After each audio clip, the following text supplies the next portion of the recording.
What we're looking at here is a 1957 Nash Metropolitan, and I have a couple standing here with me, and they've got a little story to tell behind it. First of all, I will say this is June 7th, 2018, and this car has been pulled up into this area because there are finally plans to start restoring this vehicle and make it look brand new, and that's going to be quite amazing. And I'm sure that I'll have a continuing series of videos with Mr. Tom Warren and his lovely wife Tamara.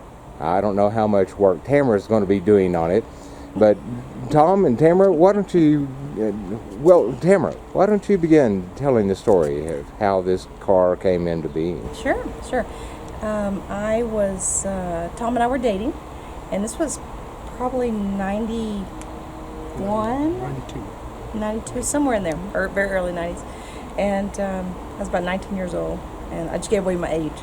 And so we'd been to some car shows, and because Tom does restoration, and I saw a redone Nash, and it was just beautiful. I loved it, and I said how much I like it. And so he found this, and we saw it, and I loved it, and he bought it, and we set it aside and thought, we made big plans. We're going to fix it. We're going to do whatever. And then life happened, marriage happened, child happened, and we got busy, and it waited, and here we are, 2018. Fast forward all this life, and Tom said just a few days ago, he said, this is it. It's happening this summer. I'm pulling it out, and here it sits. All right, so I'm excited about it, and I know you guys are too. We are. Well, Tom, you kind of specialize in restoring all types of vehicles. Yes, sir. And tell me what is meant by restoration. Now, I did an interview with your dad, and he gave his explanation of it. How do you describe what a restoration actually consists of? Well, restoration, it can be varying things. It depends on what a person wants out of a finished product. Lots of times what restoration is, a lot of guys want to go ahead, or ladies, want to get a vehicle, tear it completely down, make everything brand new like it was when it came off the showroom floor, or to go ahead and do like a resto mod, which is the features that they want in that car that would be new type features in a car if they could have bought like that in 1957 or whenever it was. I see. For us, what we are looking for is as close to factory as possible, but we're still looking to do some different things that my wife might want. So that's the best way to put it.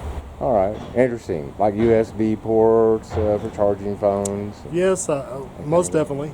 She was actually talking about a Bluetooth, so Bluetooth should work. Darn those forums, somebody said that they had one in their car, and she said, ours should have that too. So. You're going to put a tailgate camera, backup camera? I doubt we'll probably do that, but she's a pretty careful driver. So. Okay. And she's better at it than I am. So. All right. Well, how did you come about the car? Where did you find it at? Here in Amarillo? Well, we started looking for cars, and I thought you should be able to pick one of these up fairly reasonably, because back when I was a young kid, I'd walk past two of them on the way to school, and I thought, that's a $150 car. Well, it wasn't a $150 car, and so I had a friend that had one at Dumas, Texas for $500, which was his car, and he said it ran and drove, and plus he would deliver it for that. Mm-hmm. So I scraped all the money together and went ahead and bought that car from him, and that was back in '92. Okay, and it was driven to Amarillo at that time? Well, I think he brought it on a trailer when he came for a meeting, but we fired it up outside and drove it in. And that was a bonus, it ran. So we moved to the house that we're in now about 22 years ago, and it got parked out back, and we drove it to where it's at. And so fast forward, and it didn't run anymore, but I think we have a pretty good chance of making it run again since it was running. That's what I was after. Did it ever run to begin with? It did. What's the likelihood it will now? Probably not, huh? That was. And that it was kept one of the- outside the whole time? Well, we had a carport that Okay. we stuck it underneath, so that worked out pretty well. At least shaded from the sun. Would you like to point out, I noticed that there is quite a bit of trim missing. Did the car come that way, or? Well, it was probably 98% complete when we got it. Okay. And about 10 years ago, I thought I would start working on it. And I went ahead, like we were talking about previously, I drained the gas tank. And then we started taking trim off. So it's all in the car. Everything is actually in the car. Okay. And, so I don't have a lot of parts to look for. But I will have to buy things, soft things like rubber trims and some stuff like that, and get the bumpers redone. I see. Things along those lines. Okay, well, you've already mentioned that you've checked into the gas tank. You didn't actually have to take it out to do that part of it. No, actually, when we pulled it in on the trailer, when we brought it over to the shop here on the trailer, it was kind of hanging off the back, and that was the perfect time to drain the gas tank. So we pulled the plug and flushed it out, and blew all the gas lines out and everything. So I think it's pretty close to being able to be started. Okay. For the most part. All right. So Would you like to take a quick walk around? Sure. And maybe point out some things that you think might be a little bit difficult to get back into shape, or Well, other features that is going to make it kind of tough I'm too? pretty proficient at all of this stuff, so I don't really see anything that's going to be a problem. In Okay. fact, if we fire it up and it runs well, then I think it will probably be a lot easier than I initially thought that was going to be. Right. That's a little bit more rust underneath the door and in the corners of the door than what I remembered. I see. But, the memory fades. Right. Right. But, Well, aspects like the windshield. Now, this is flat glass. Is that right? yes, it is. Can glass be cut to those Glass can be cut. I think dimensions and put in since it's flat? I think that the new rubbers are available. I was talking to Okay. the glass guy about it just today. He said that he can actually do a really nice glue-in glass. And the ones around the back, the windows around the back, they actually will go in with a rubber gasket and everything like that. But Okay. for the most part, Now that rubber all looks really weathered. it really is. And we'll Now I just- presume this back glass is 3 pieces. Is that correct? Yes, that's correct. Okay. But it's all pretty decent.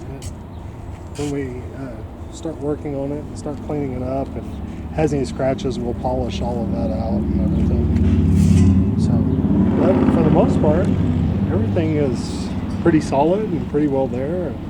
Okay. I think it's going to be a lot of fun. And what about on the dash?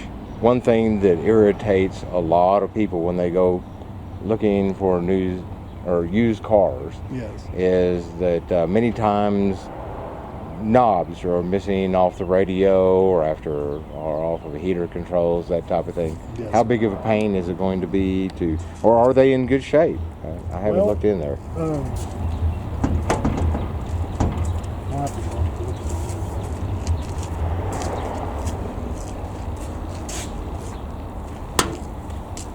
Most of the controls on this side are here. The radio had been pulled out of it years ago, and interestingly enough, when I bought the car from my friend, he actually had pulled the radio out. So he gave me the radio back at that time, and I've still got it in here on the shelf.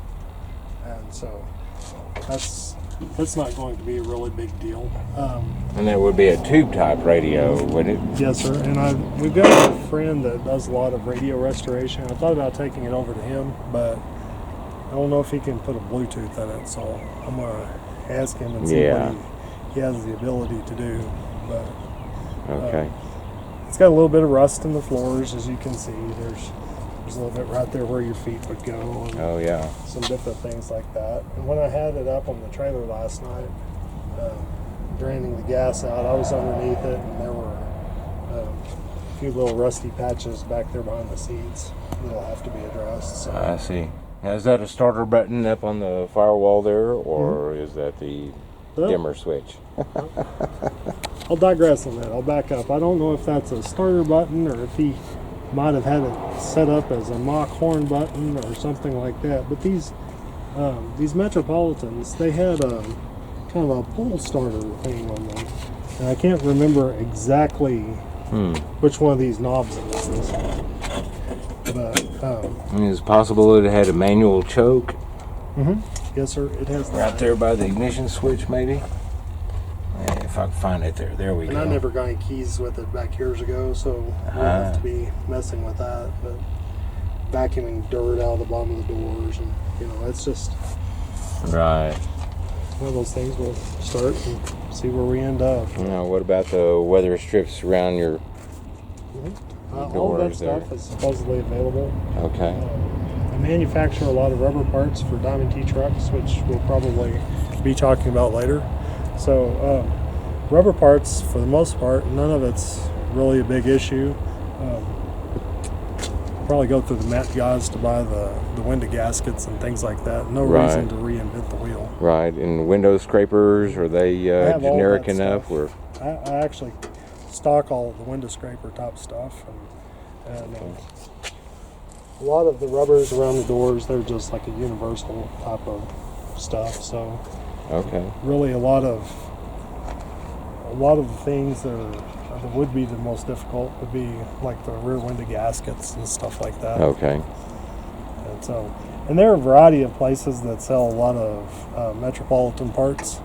I I've see. kind of been looking at those. My wife has talked to several people on Facebook sites, because there's half a dozen Facebook sites. So I think there's some pretty good guys out there that are willing to help with knowledge and stuff along those lines. Because I don't have a wiring schematic for it, I Right. have to find that. Right. But I think we can make it. All right. I think so. Can we pop the bonnet and Sure. look under the hood there?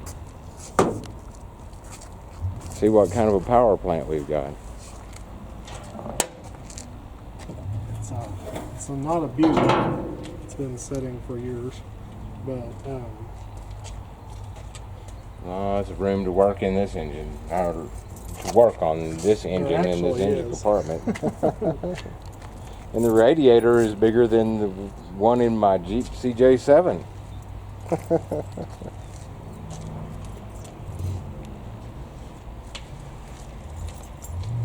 Little four banger.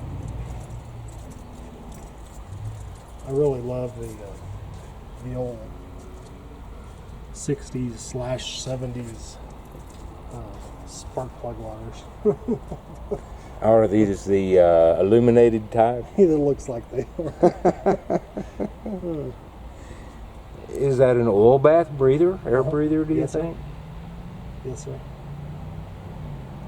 That's the way to go right there to keep your air clean going into your carburetor for sure. It really is. And I presume it was a 12-volt system. Use your voltage regulator there. I believe that's right. I think that is right. And that's your fuse panel It's really for the whole car, do you really think? complex, isn't it? My. All right. Well, I guess I better answer the phone. I'll put it on pause. All right, we got that over with, and I notice we've got a fuel pump buried down in here. Looks like, of course, it would be a mechanical fuel pump connected to the block. And I like how the blower motor is right there handy where you can get right like to that it. too. Vehicles these days, They it's don't- amazing.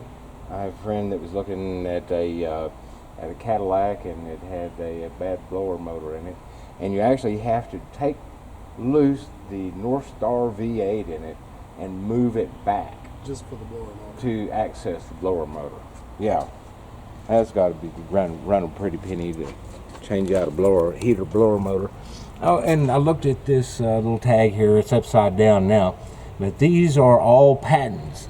Most of them are countries in Europe, and then there's Australia and New Zealand.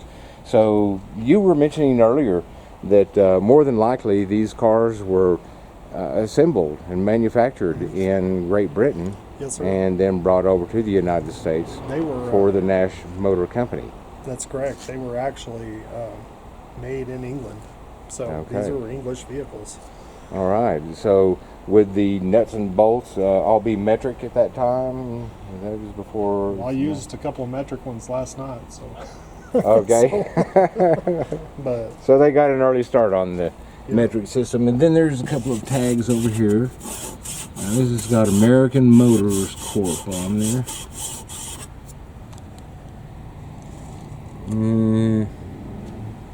Can't get lighting on there.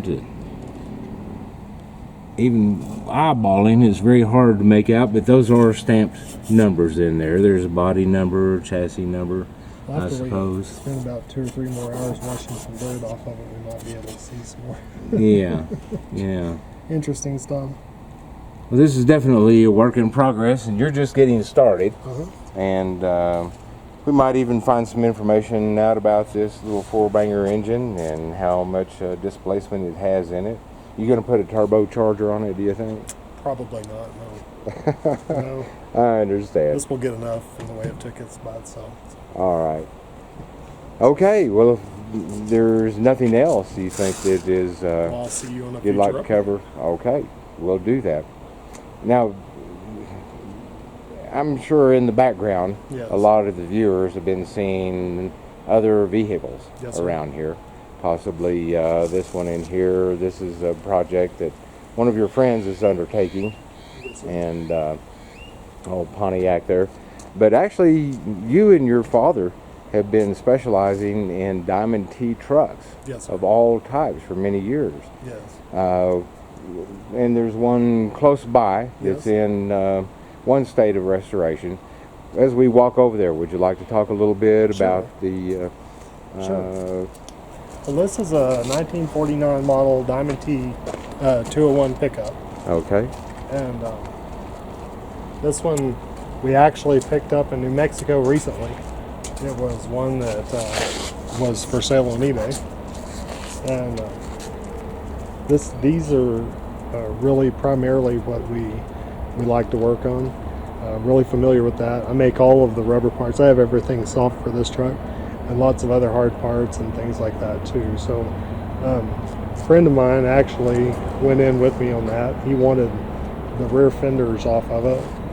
They're not on there now, and he wanted those running boards. So we bought the truck together, and he gets the stuff that he wants, and then I'll go ahead and pilfer my stash and put back the parts that we traded. okay. And, then Will they be like OEM parts, running boards, fenders, or? actually my stuff is really about the same caliber, maybe a little bit better than what he has. Okay. And I would have given him my stuff, but he said he wanted what he bought, so I see. we're going to do that. So, Okay. but I've got a bed for it and all of those other parts, and I've got a good running motor I'll probably put off in it. This truck, when we bought it, somebody had already started restoration on it, and they torn down the frame and sandblasted the chassis and all of I that see. kind of stuff. Okay. And put it back together with a bunch of new bolts. So even though it looks like it's kind of patinaed on the outside, the hard work on the bottom has been done, or it will be a lot less difficult. All right. Well, great. That's a great introduction. Looks like or sounds like the wind is starting to get up, and I didn't bring a windscreen. So, Well, it's great to have you, Dusty. Well, thank you for inviting me over, and this is going to be exciting to keep up with the restoration on this little jewel over here. How are your And, hands? Are they good for sanding? They're pretty good for sanding, especially the electric kind. I'll come back to work. I'll put you to sanding. All right, mighty fine. Thank you. Thank you.